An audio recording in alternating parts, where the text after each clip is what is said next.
On en parle? On parle de quoi? Mais peut-on en parler? Personne n'en parle? Si, nous, on en parle. Parlons ensemble. Bien, il est 18 h. On va commencer.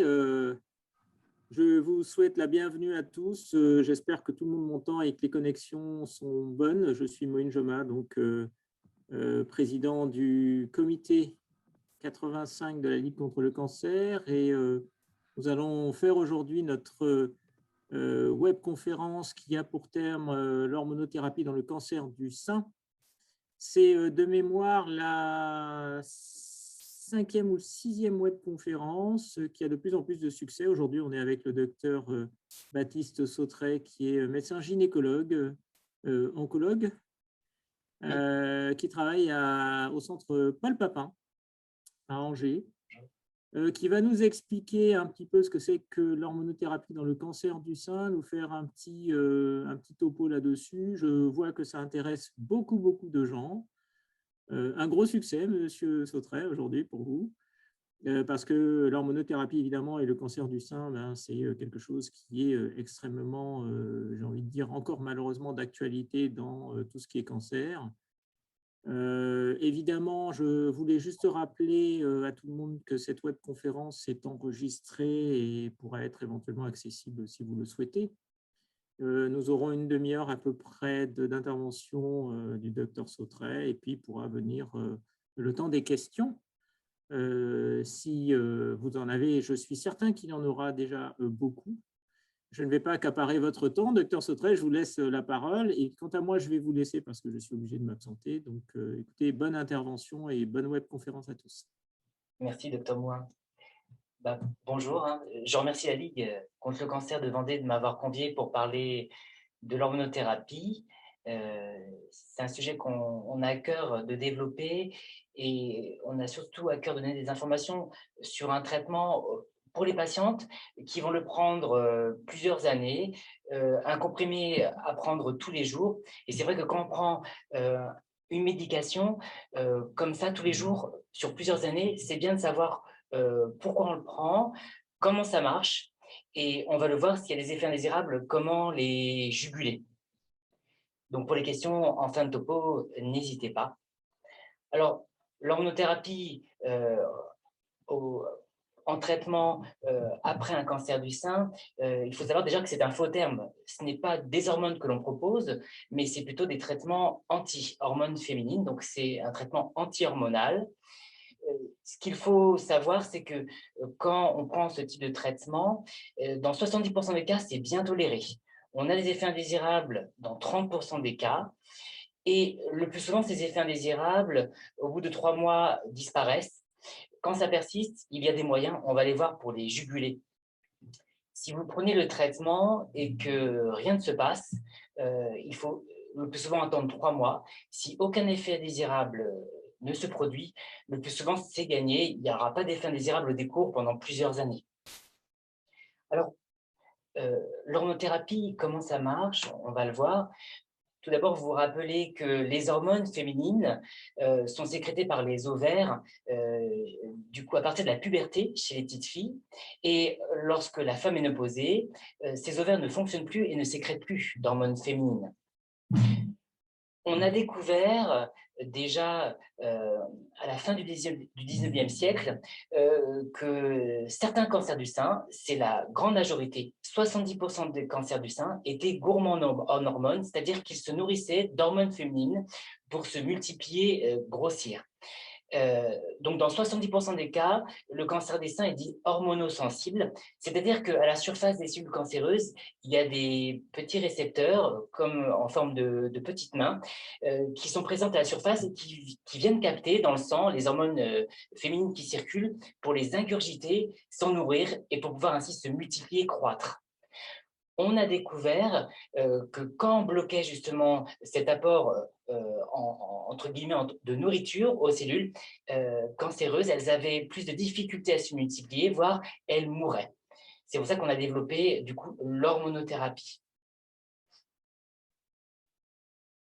Alors, l'hormonothérapie, elle existe sous forme de comprimés à prendre à avaler, mais il est possible aussi qu'on vous propose l'hormonothérapie sous forme de piqûres. On va le voir ensuite.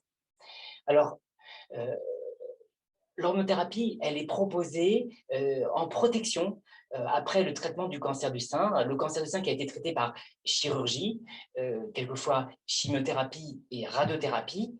Euh, on vous propose ensuite l'hormonothérapie à visée de protéger le corps contre les récidives du cancer du sein. Euh, c'est donc finalement un traitement qui a une autre philosophie.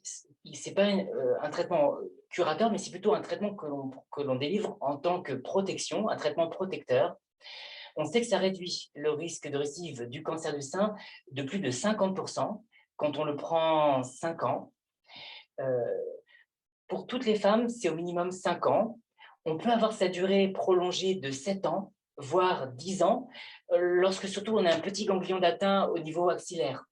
Si au niveau du bras, lorsqu'on recherche s'il n'y a pas de cellules cancéreuses dans les ganglions axillaires, si c'est présent, des cellules cancéreuses dans les ganglions axillaires, on va plutôt vous proposer le traitement 7 ans si c'est une antiaromatase, jusqu'à 10 ans si c'est du tamoxifène.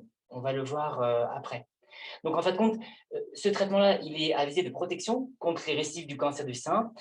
Ça va protéger toute la poitrine, mais comme c'est un comprimé qu'on avale ou qui est injectable, bien sûr, il va se diffuser dans tout le corps et ça va protéger la totalité du corps.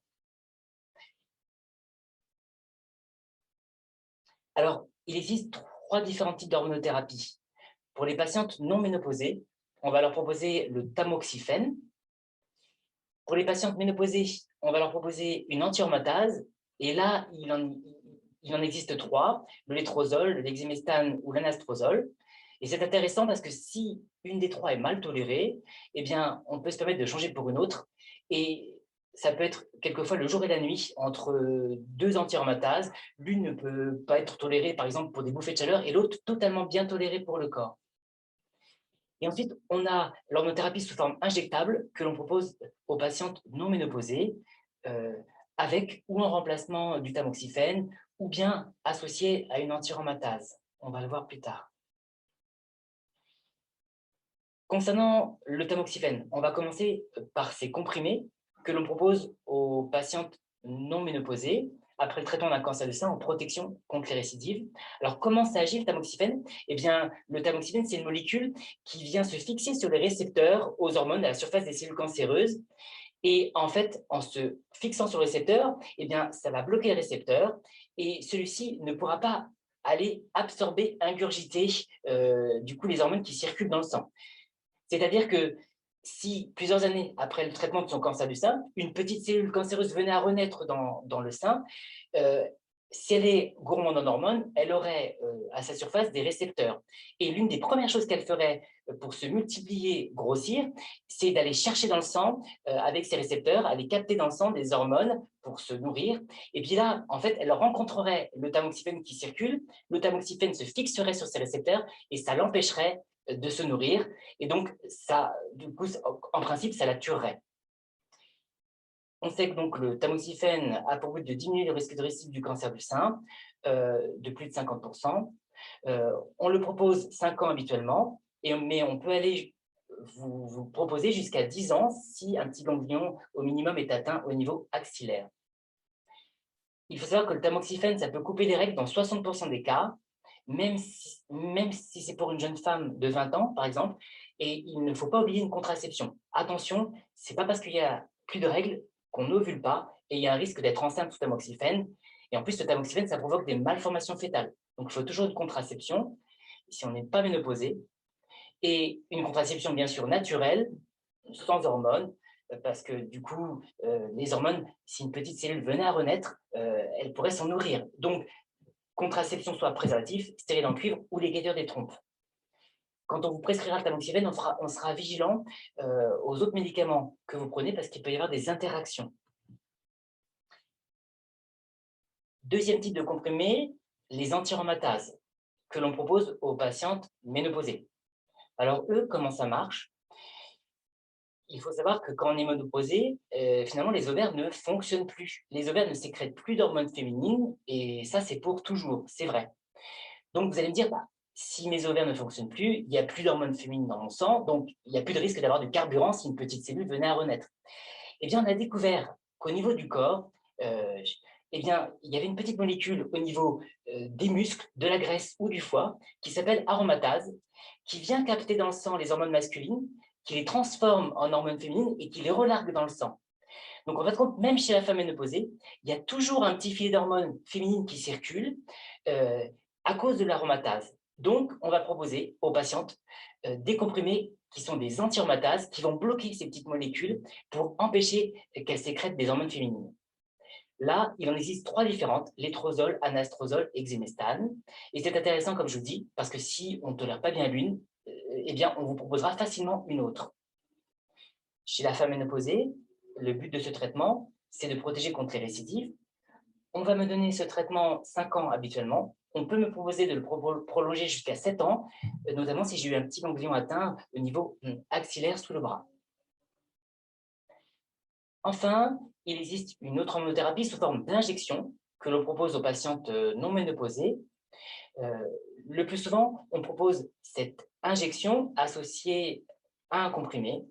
Alors, les injections, qu'est-ce que c'est? C'est une piqûre faite par une infirmière tous les mois qui va bloquer la fonction ovarienne. Ça va endormir les ovaires, ça provoque une ménopause artificielle. C'est totalement temporaire, l'action dure qu'1 mois. Après, les ovaires, du coup, se réveillent et refonctionnent habituellement. On sait que ce traitement-là, seul, injecté, il est aussi efficace que le tamoxifène seul, en protection contre les récidives du cancer du sein. Donc, si je ne tolère pas le tamoxifène, c'est intéressant, on peut me proposer les injections, ou s'il y a une contre-indication de tamoxifène, on peut me proposer les injections.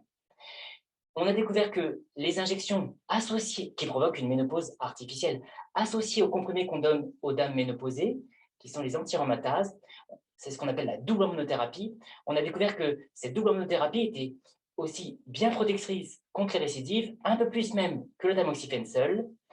Par contre, là, comme c'est une double hormonothérapie, on a plus de risques d'avoir des effets indésirables. Ça apparaît environ dans 50% des cas. Donc, le plus souvent, quand on le prescrit, on revoit les patientes 1 mois plus tard pour savoir si tout se passe bien. On peut proposer les injections avec une anti-aromatase, c'est ce qui est bien efficace. On peut le proposer quelquefois avec le tamoxifène. Ça dépend du souhait de votre oncologue. En deuxième partie, on va voir donc les effets indésirables dus au traitement. Alors, pourquoi il y a des effets indésirables? En fait, tous les effets indésirables sont finalement dus à une carence hormonale. C'est-à-dire que votre corps n'est pas content parce qu'on lui a supprimé les hormones féminines et donc il réclame ces hormones et il se manifeste de diverses façons. Donc, comme je vous dis, habituellement, c'est dans 30% des cas. Quand il y a une double hormonothérapie, c'est dans 50% des cas. Le plus souvent, il faut patienter 3 mois pour que le symptôme disparaisse. Mais on va voir tout de suite comment juguler ces symptômes-là, du coup, pour être le plus confortable possible, surtout pour attendre ces fameux 3 premiers mois, qui fait que le corps va l'accepter. En premier effet indésirable, on peut avoir des bouffées de chaleur. Donc, une rougeur du visage avec une sensation de chaleur intense, il peut y avoir des palpitations, il peut y avoir des suées, et puis ça peut partir quelquefois en sueur froide. Donc les bouffées de chaleur dans la journée, c'est désagréable, du coup, surtout pour l'interaction sociale quand on parle aux gens, mais ce qui est le plus enquiquinant, les bouffées de chaleur, c'est quand elles surviennent la nuit, parce que ça peut provoquer des sommeils hachés, des insomnies, et donc du coup, dans la journée, on peut être fatigué, et du coup, on sait que plus on est fatigué, plus on a bouffé de chaleur. Et du coup, peut s'instaurer comme un cercle vicieux. Et ça, il faut le casser tout de suite. Il faut surtout éviter d'avoir de mauvaises nuits, parce que la nuit, c'est précieux pour conserver finalement une bonne forme, de ne pas être fatigué. Alors, les conseils pratiques que l'on donne, c'est bien s'hydrater contre les bouffées de chaleur, parce que c'est vrai que les patientes qui boivent peu, elles le ressentent tout de suite. Le manque d'hydratation provoque facilement des bouffées de chaleur. Il faut s'habiller malin, c'est-à-dire que quand une bouffée de chaleur survient, il faut éviter d'avoir un col roulé, plutôt des gilets, des vêtements que l'on puisse retirer très facilement pour pouvoir justement apaiser la bouffée de chaleur. Il faut éviter les alcools forts, les épices. Il faut éviter aussi de manger trop sucré rapidement, ça peut provoquer des bouffées de chaleur.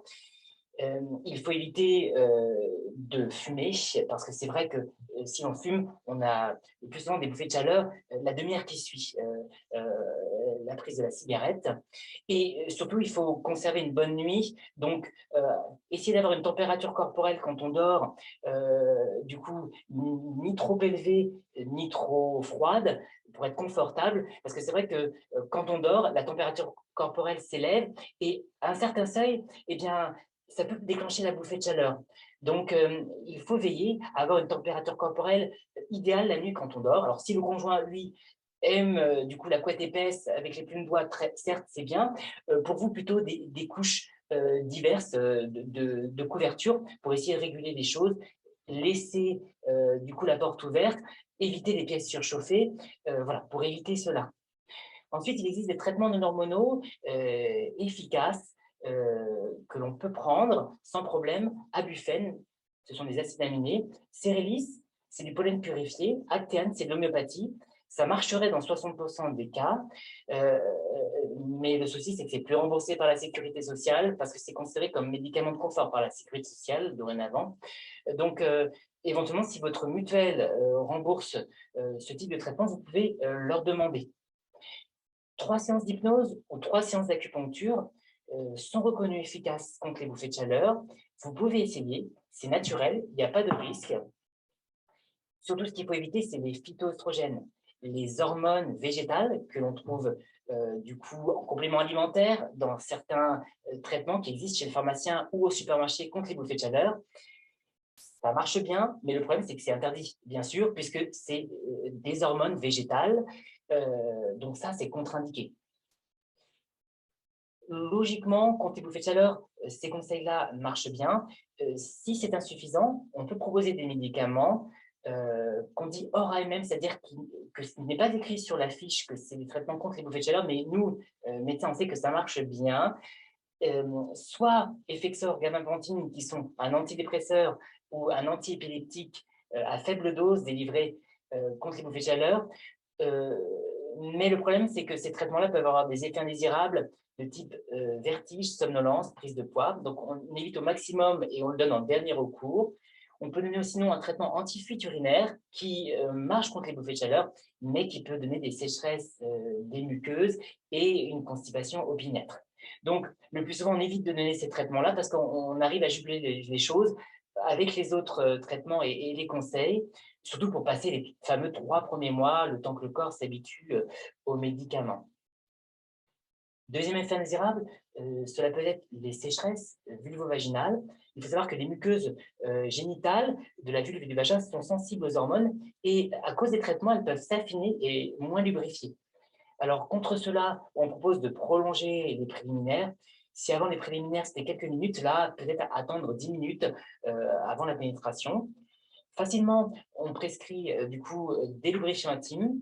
Ce sont des simples gels à base d'eau que l'on donc propose au moment des rapports pour aider à la lubrification.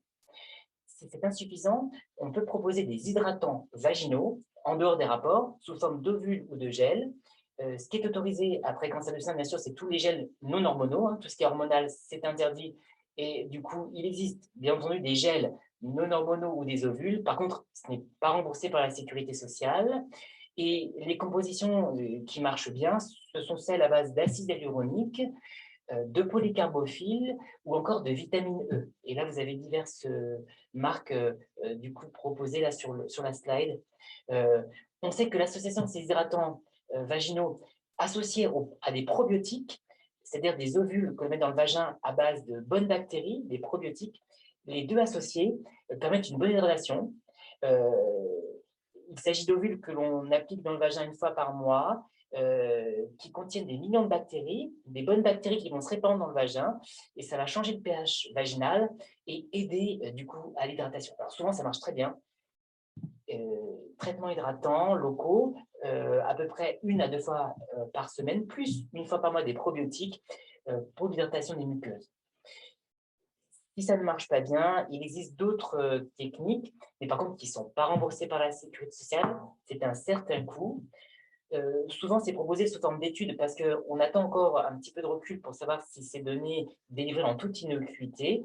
Ça peut être du laser ou de la radiofréquence vaginale, c'est-à-dire que c'est des séances où on va brûler le vagin, mais de façon indolore, hein, avec un tube qui s'applique dans le vagin. Et en fait, le vagin est censé se renouveler au niveau des muqueuses, beaucoup plus épaissi et beaucoup plus hydraté. Il peut y avoir aussi des injections d'acide hyaluronique à l'entrée vaginale ou des injections de graisse. Donc voilà, des techniques autres, mais souvent, avant de passer à cette étape-là, les autres méthodes marchent plutôt bien. On peut ressentir, à cause d'un traitement anti-hormonal aussi, surtout les 2-3 premiers mois de prise, moins d'envie sexuelle, moins de libido. Alors le plus souvent, c'est multifactoriel, parce que du coup, les traitements contre le cancer sont finis. Il faut penser à reprendre le travail, à nouveau retrouver sa place dans la société, mais aussi dans sa famille, avec la garde des enfants, retrouver son rôle familial. Et c'est vrai que souvent, après la fin de la radiothérapie ou à la fin de la chimiothérapie, bien, on est moins en forme, on est plus fatigué. Il y a souvent beaucoup plus de déprime après, parce que du coup, justement, il faut passer à l'après. Et se surajoute l'hormonothérapie. Donc, tout ce qui est problème de libido, souvent, c'est multifactoriel. Le médicament, certes, mais aussi le fait qu'on est dans une phase où il faut à nouveau penser à l'avenir. Et c'est pas très facile, surtout le mois qui suit la fin des traitements. Donc, s'il y a des soucis et si ça provoque un conflit dans le couple, parce que monsieur est demandeur et qu'il y a un déséquilibre, il ne faut pas hésiter à consulter son gynécologue ou un spécialiste sexologue. Du reste, du coup, dans mon institut à Angers, du coup, je suis aussi sexologue et je vois des patientes du coup pour parler de tout ce qui est problème de libido, satisfaction sexuelle. Donc, en cela, on propose des consultations individuelles ou des ateliers, mais dans chaque département, le plus souvent, soit sur les pages jaunes, soit demandez à votre oncologue, ils ont souvent des correspondants sexologues. Alors, autre effet indésirable des traitements, ça peut être la fatigue qui est plutôt ressentie le mois qui suit la fin des traitements, donc le mois où on commence l'hormonothérapie. C'est transitoire et pour juguler le problème de fatigue, bien sûr, il faut respecter les temps de repos. Facilement, on va proposer de prendre de la vitamine C pour booster la forme et on a mis en évidence dans les études que l'activité sportive, toutes les 72 heures, était bénéfique contre la fatigue. Du coup, c'est prouvé, même si on est fatigué, si on se force toutes les 72 heures à avoir une activité sportive, eh bien, on est beaucoup mieux au niveau de la forme. Alors, on pense parce que on a finalement un sommeil beaucoup plus récupérateur, et donc le lendemain, on est plus en forme grâce à cela. Et du reste, plus on est en forme, plus on a le moral au beau fixe, moins on est déprimé. Donc ça joue aussi sur ça, sur l'humeur. Deuxième effet indésirable, le plus redouté après les bouffées de chaleur, ce sont les fameuses douleurs musculo-articulaires que l'on peut ressentir. Le plus souvent, ça dure 3 mois, mais quelquefois, ça peut durer jusqu'à 1 an et demi lorsqu'on prend les traitements. Donc, ça touche 30% des patientes. Cela touche surtout les patientes sous anti-aromatase. Pour le tamoxifène, le plus souvent, c'est dans 5% des cas. Alors, le plus souvent, c'est des douleurs qui surviennent, que l'on dit après position immobilisée prolongée. Par exemple, au petit matin, quand on se réveille, on se sent tout rouillé. Les articulations, souvent, sont raides, elles sont douloureuses, et le fait de les bouger, de chauffer les articulations, de les huiler, ces articulations, eh bien, on ressent moins de douleur. Alors, pour juguler ce phénomène, on propose aux patients de faire des étirements le matin, exercice d'étirement, prendre 5 minutes, ça paraît tout bête, mais ça marche bien. On propose du sport toutes les 72 heures, et ça, c'est reconnu comme étant efficace. Pour les patientes qui ne peuvent pas faire du sport parce qu'elles sont handicapées ou trop âgées, ben on va leur prescrire de la kinésithérapie 2 fois par semaine pour masser les articulations et surtout pendant 3 mois, parce qu'on sait qu'au bout de 3 mois, ben, le corps s'habitue au comprimé et qu'ensuite, ça va aller mieux. Facilement, on va proposer, le temps que le corps s'habitue, pendant 2 ou 3 mois, de prendre du paracétamol, 1 gramme le matin pour couvrir la journée, 1 gramme le soir pour couvrir la nuit. On va aussi prescrire de la vitamine D, parce que non seulement la vitamine D est bon pour renforcer les os, mais on sait que aussi c'est bon contre l'inconfort articulaire. Et comme vous le savez, si au bout de 2 ou 3 mois, on a toujours un ressenti articulaire désagréable, eh bien, on ne va pas hésiter à changer l'anti-aromatase pour une autre. Et là, avec ces conseils-là, ça marcherait dans 70% des cas. Troisième effet indésirable redouté, c'est la prise de poids.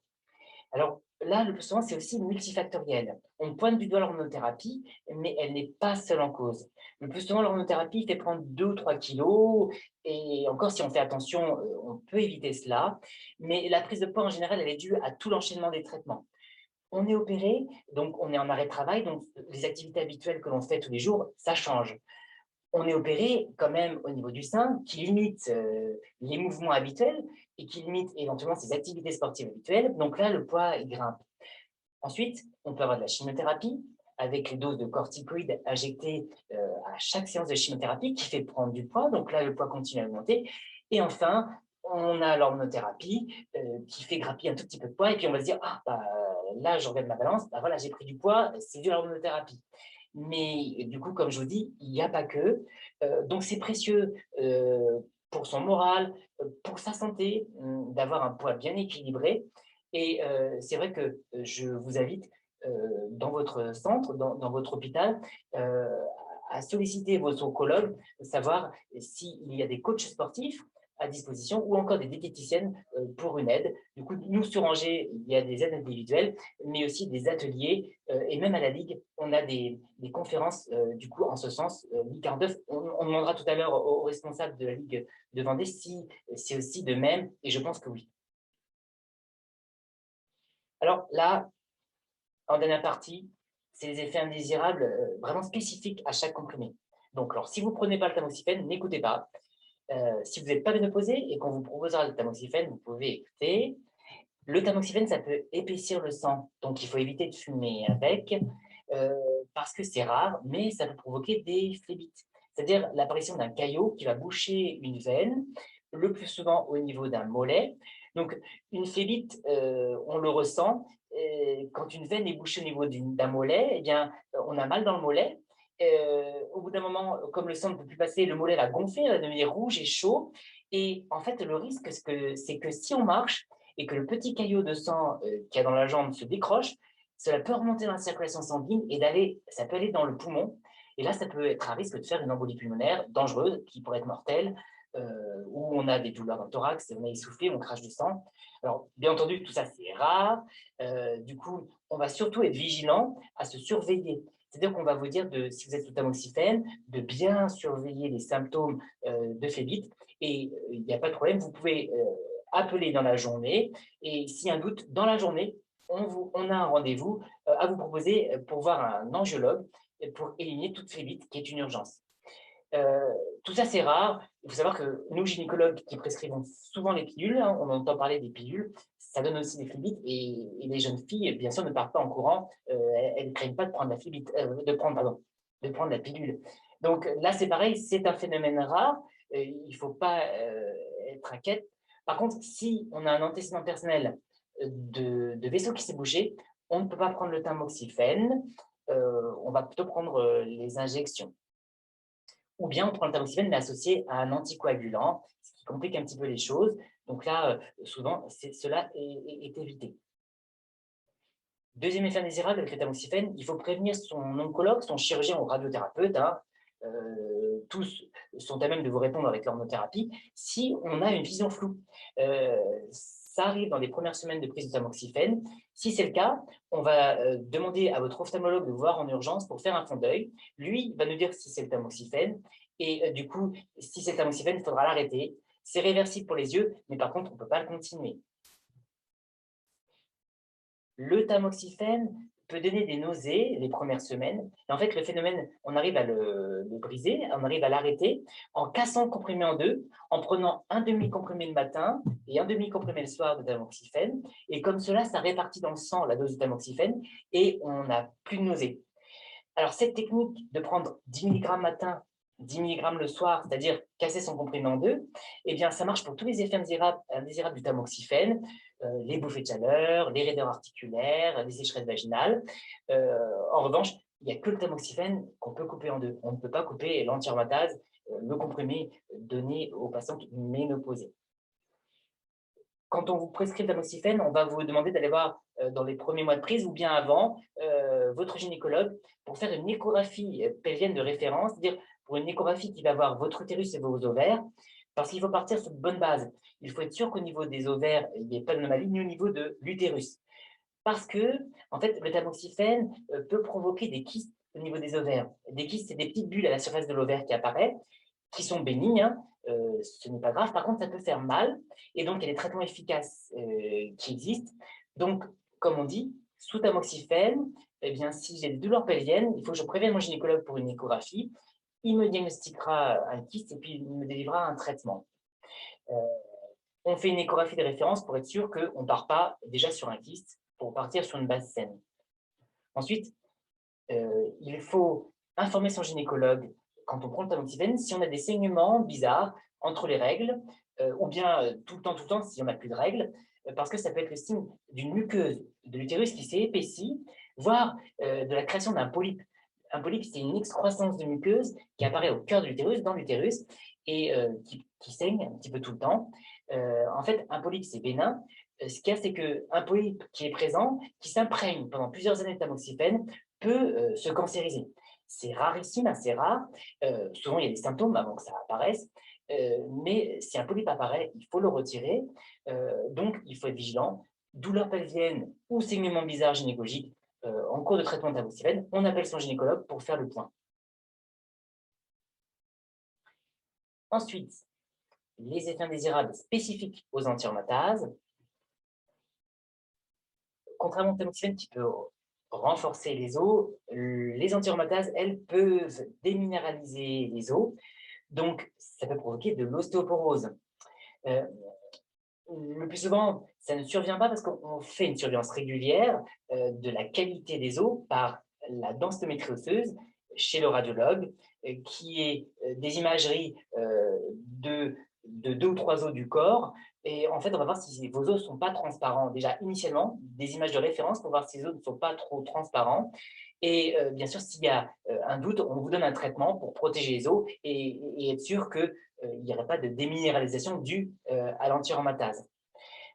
Pour protéger vos os, en plus de cette surveillance régulière, on va vous dire de consommer 2 à 3 laitages par jour. Si vous n'aimez pas le lait, des eaux minérales riches en calcium. On va vous dire de faire des activités physiques toutes les 72 heures.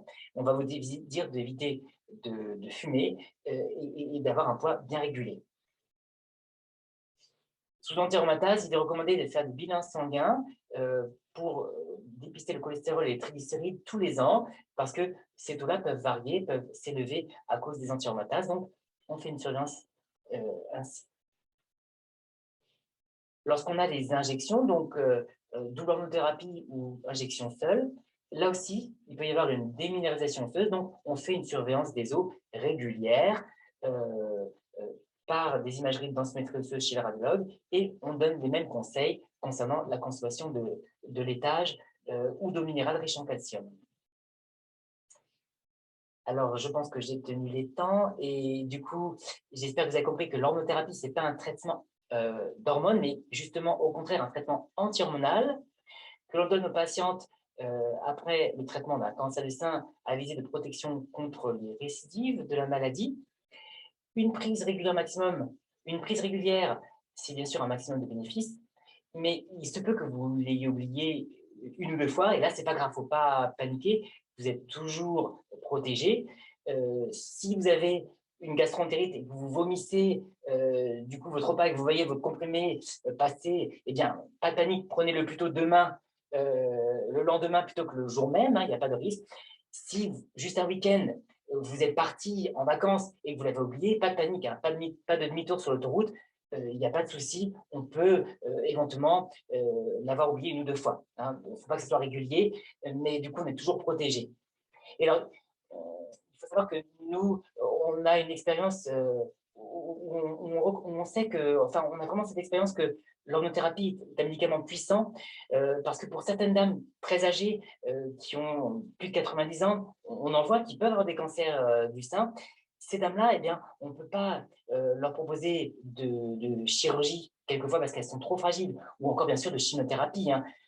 Quelquefois même, elles ne peuvent pas bénéficier de radiothérapie parce qu'elles ne pourront pas tenir sous la machine de radiothérapie. Et le seul traitement qu'on peut leur proposer dans certaines situations vraiment extrêmes, c'est les comprimés d'hormonothérapie. Et on a déjà vu des tumeurs du sein de fort volume, hein, de grande importance, très grosses, totalement fondre, rien que par les comprimés. C'est là où on se rend compte que ce médicament est puissant. Voilà. En témoignage, c'est vraiment, voilà, vraiment ce témoignage-là que je voulais vous apporter, comme quoi on se rend compte dans des situations extrêmes où on est coincé que c'est un médicament puissant contre le cancer du sein. En tout cas, j'espère que vous avez compris que s'il y a des désagréments qui peuvent apparaître, vous savez qu'il peut y avoir des solutions. Alors, toutes les solutions ne sont pas, bien sûr, décrites ici. Si vous avez des soucis, il ne faut pas hésiter à contacter votre oncologue, donc le chirurgien, le radiothérapeute ou le chimiothérapeute qui vous suivent. Alors, j'espère que vous avez compris que de faire des sports régulièrement, on voit toutes les 72 heures, c'est bon, hein, pour le moral, pour le corps, contre les effets indésirables. Et donc, c'est précieux, bien sûr, hein, d'avoir un poids équilibré et aussi une alimentation bien équilibrée. En tout cas, je vous remercie de m'avoir convié pour cette conférence.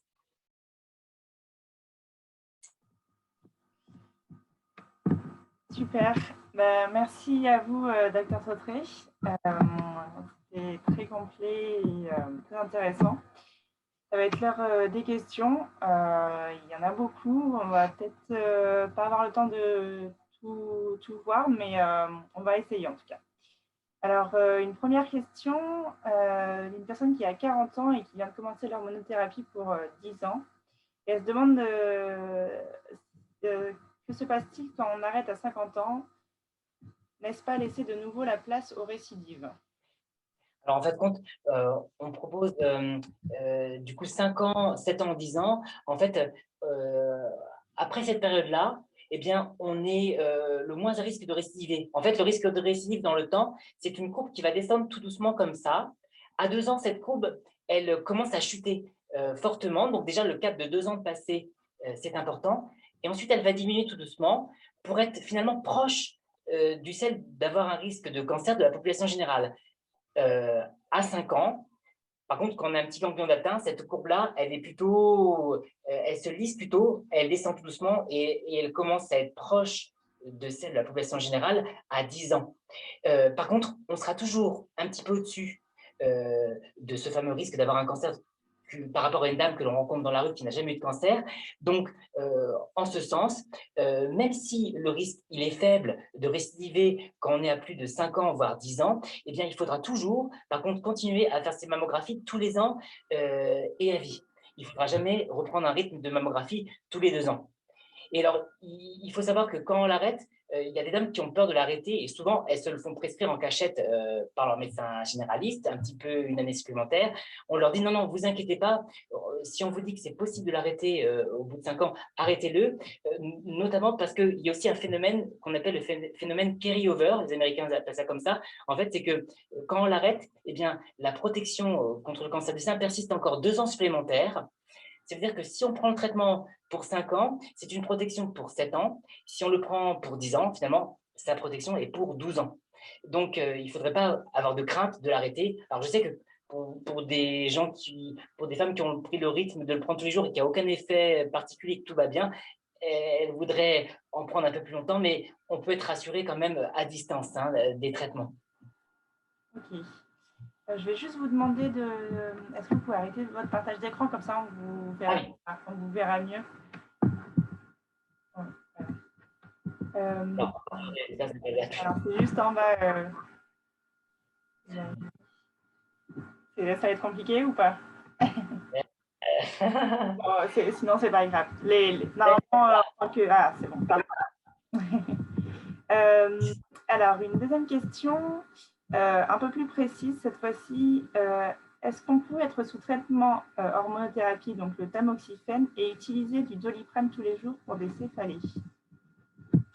Oui, c'est compatible. Du coup, le tamoxifène, il n'est pas compatible avec certains antidépresseurs, aussi des médicaments contre les mycoses des ongles, mais du coup, il y a un petit panel de médicaments un peu spécifiques. Là c'est pour le paracétamol, il n'y a pas de souci. D'accord. Et alors, on vient d'avoir une question un peu similaire. C'est le même type de question, et cette fois-ci pour le lévothyrox. Ah, pas de souci. c'est compatible. Ok. Les douleurs générales en changement de temps sont-elles dues à l'hormonothérapie? Peut-elle les accentuer? Oui, alors c'est vrai que si on a un petit peu des fragilités au changement de temps, on a une ancienne fracture il y a quelques années, ça peut être on peut être un peu plus fragile et éventuellement, oui, en effet, d'avoir un petit peu d'arthrose aussi, ça peut être un peu plus sensible. En effet, oui, ça peut jouer ça sur les fragilités. Alors, assiste-t-on à un vieillissement précoce général provoqué par la ménopause artificielle? Non, du coup, il n'y aurait pas de conséquences particulières. Euh, euh, non, non, vraiment pas de souci par rapport à ça. Alors, il faut surveiller, bien sûr, avec ce traitement, son poids. Il faut toujours bien hydrater sa peau. Du coup, mais il n'y aurait pas un vieillissement majoré. Les cheveux blancs, tout ça, non, ce ne serait pas décrit du coup par rapport euh, au traitement qui bloque la fonction ovarienne, en effet. D'accord. Du coup, donc si on est ménopausé pendant le tamoxifène, doit-on changer de traitement? Alors oui, souvent, au bout de 2 ans d'hormonothérapie, de tamoxifène, on attend souvent 1 ou 2 ans et en fait, au bout d'1 ou 2 ans, on peut essayer de faire un bilan sanguin pour savoir si on est ménopausé et changer pour l'autre, pour l'anti-aromatase. Donc, il est possible de faire un changement en cours de traitement, en effet. Ok. Et alors, peut-on prendre l'hormonothérapie pendant la radiothérapie? Alors non, le plus souvent, on évite parce que ça risquerait de majorer les brûlures cutanées. Donc, bien que c'est remis en question, souvent c'est un dogme. On commence toujours l'hormono après les rayons par rapport au risque d'effet coup de soleil, quoi. Ok.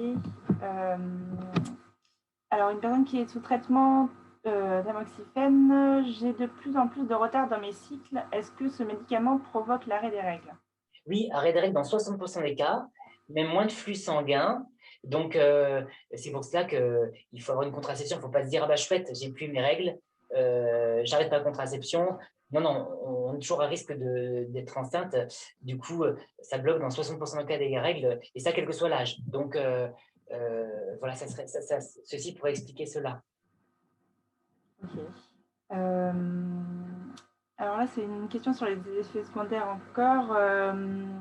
Au bout de 5 ans de coup de prise de tamoxifène, une fois arrêté, les effets secondaires partent au bout de combien de temps? Alors, le plus souvent, au bout de 15 jours, 1 mois, jamais plus de 2 mois et demi, 3 mois. Mais souvent, on a un ressenti vraiment au bout de 15 jours et 1 mois. Et voilà, on va se dire plutôt, si vous voulez, entre 1 et 3 mois. Mais tout est totalement réversible, notamment pour les anti-rhumatoïdes, les douleurs articulaires. Il faut savoir que on a des ressentis de douleur, mais les articulations ne sont pas abîmées. Il n'y aura pas de déformation au niveau des articulations comme l'arthrose. C'est vraiment une sensation, mais sans que ça abîme l'articulation du col intérieur, hein. Donc ça, il ne faut pas avoir d'inquiétude non plus. Euh, alors, une question un peu plus alors sur le vaccin, l'hormonothérapie et la thrombose. Et qu'en est-il du vaccin Covid et de la thrombose? Je ne sais pas si je le dis bien. Oui. Ah oui, du coup, là, pour le tamoxifène, alors, on n'a pas trop d'indications par rapport à cela. Du coup, mais logiquement, quand on a plus de 55 ans, c'est là où on aura l'AstraZeneca. Donc, par rapport au risque de thrombose, du coup, logiquement, on est sous anti-aromatase, on n'est pas sous tamoxifène. Donc, on n'est pas dans un. Si vous avez le tamoxifène, c'est-à-dire que vous n'êtes pas ménopausé, c'est-à-dire que vous n'aurez pas l'AstraZeneca.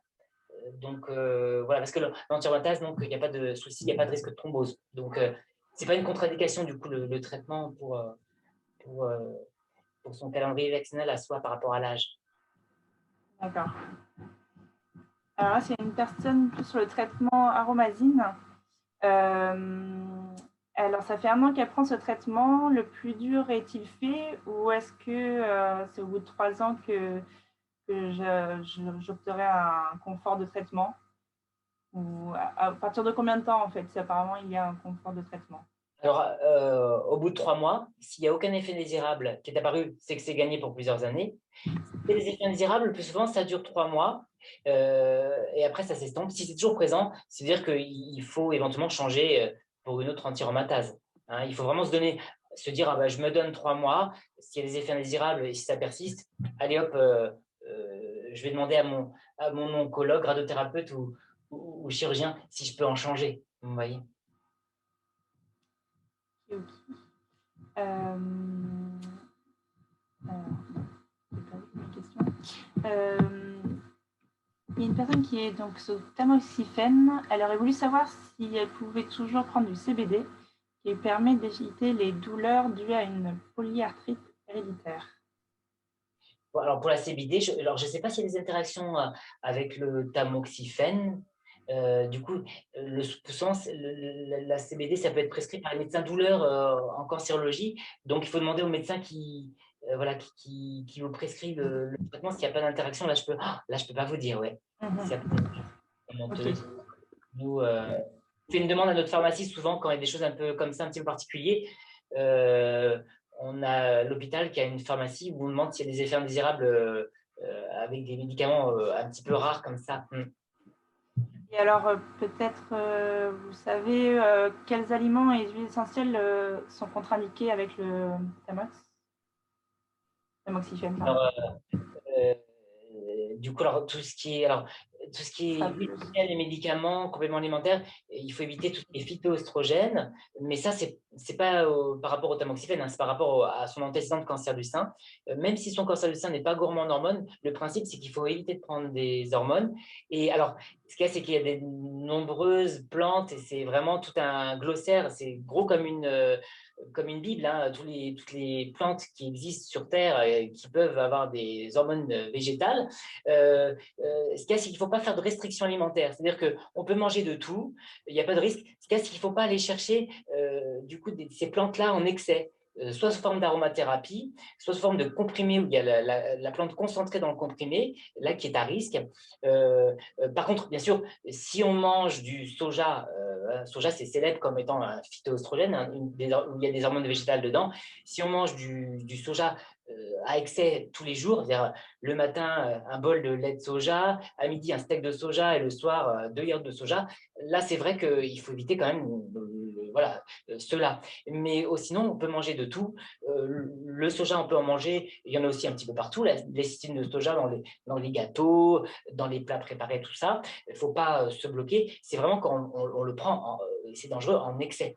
Alors, si vous avez du coup des huiles essentielles, vous avez un doute, il faut demander à votre pharmacien ou il faut demander à votre oncologue du coup ce qu'il en est, si c'est autorisé, si on peut le prendre. Alors, ça va être les dernières questions. Encore quelques-unes. Est-ce que l'hexamestane peut donner des états dépressifs? Oui, alors les anti-aromatases ou bien les injections, eh bien, ça peut donner des troubles de l'humeur comme l'irritabilité jusqu'à un syndrome anxio-dépressif.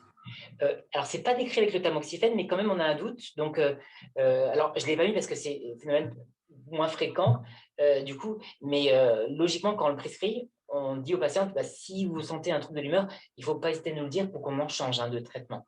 Donc, oui, ce ressenti-là, il faut prévenir son oncologue.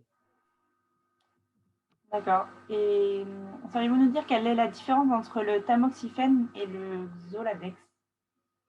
Le Zoladex, c'est les injections qui bloquent les ovaires.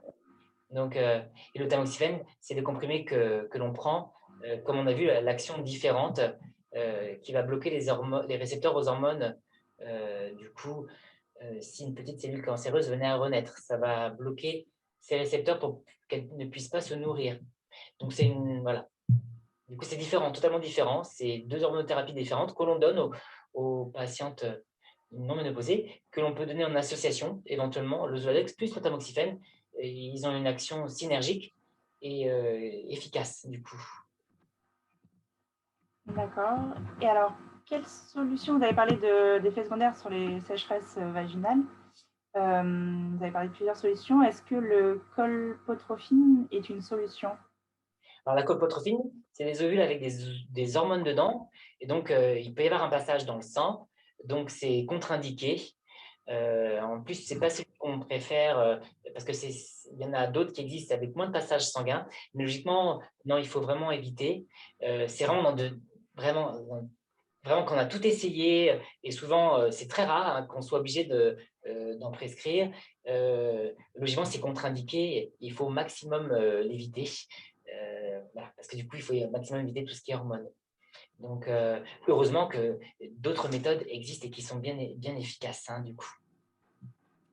Ok, alors la dernière question, pour les autres, je vous inviterai à nous les envoyer ou alors à consulter votre oncologue.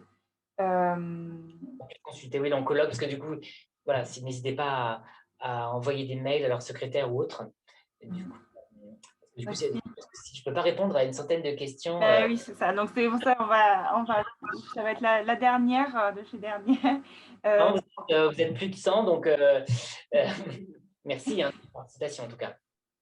Donc, une personne qui dort plus que 5 heures par nuit, elle est sous examestane et nantone, pardon. Est-ce qu'il y a des solutions? Est-ce que c'est normal? Alors, on peut avoir des insomnies à cause des bouffées de chaleur qui réveillent. Ouais. On peut aussi avoir des insomnies purement. Et c'est vrai que ça peut être dû à l'hormonothérapie. Alors, il y a certaines personnes du coup, qui les prennent plutôt le matin plus que le soir, les comprimés, pour éviter que ça joue sur la nuit. Alors, il y a des personnes qui le prennent le soir, l'hormonothérapie, parce que ça les aide à dormir. C'est étonnant. Pour certaines personnes, ça les stimule et dans la journée, ça les booste. D'autres les prennent le soir pour les aider à dormir. Mais en effet, s'il y a un souci au niveau du sommeil, il faut essayer de trouver une solution en changeant soit le type d'injection, parce qu'il y a différents types d'injection, soit changer le comprimé pour un autre. Hein, du coup, il ne faut pas hésiter à demander à son oncologue. Parce que ça peut être en lien avec le traitement, en effet. Ok, très bien. Eh bien, on va stopper là pour les questions. Je vous remercie encore pour votre intervention. C'est très intéressant. Donc, il n'y a pas toutes les solutions là. Il ne faut pas hésiter à solliciter son radiothérapeute, oncologue ou chirurgien. Tous, ils sont à même de vous répondre sur les questions d'hormonothérapie. C'est précieux, hein. Surtout quand on a un comprimé qu'on prend tous les jours. Le plus important, c'est la qualité de vie. Et il y a des solutions, vous voyez, qui existent. Donc, n'hésitez pas. Voilà. Merci de m'avoir convié, en tout cas, pour ce sujet-là. Je vous en prie. Merci à vous pour votre intervention. Et juste, je dis 2-3 petits mots pour nos spectateurs. Il y a un questionnaire qui vous sera envoyé pour nous améliorer, un questionnaire de satisfaction demain matin dans vos boîtes mail. Et n'hésitez pas à nous faire vos commentaires, vos retours dans ce questionnaire. On continue du coup les webconférences. La prochaine sera le 6 mai avec le docteur Pluchon du CHD de La Roche-sur-Yon pour aborder la douleur dans le cas de cancer. Donc également une invitation vous sera envoyée par mail. Et nous vous informons du coup, comme l'a dit docteur Mouine Joma, que les webinaires du coup seront disponibles bientôt sur notre chaîne YouTube. Voilà, donc merci encore à tout le monde et à bientôt pour d'autres conférences. Merci, au revoir. Bonne soirée, au revoir. Pareil.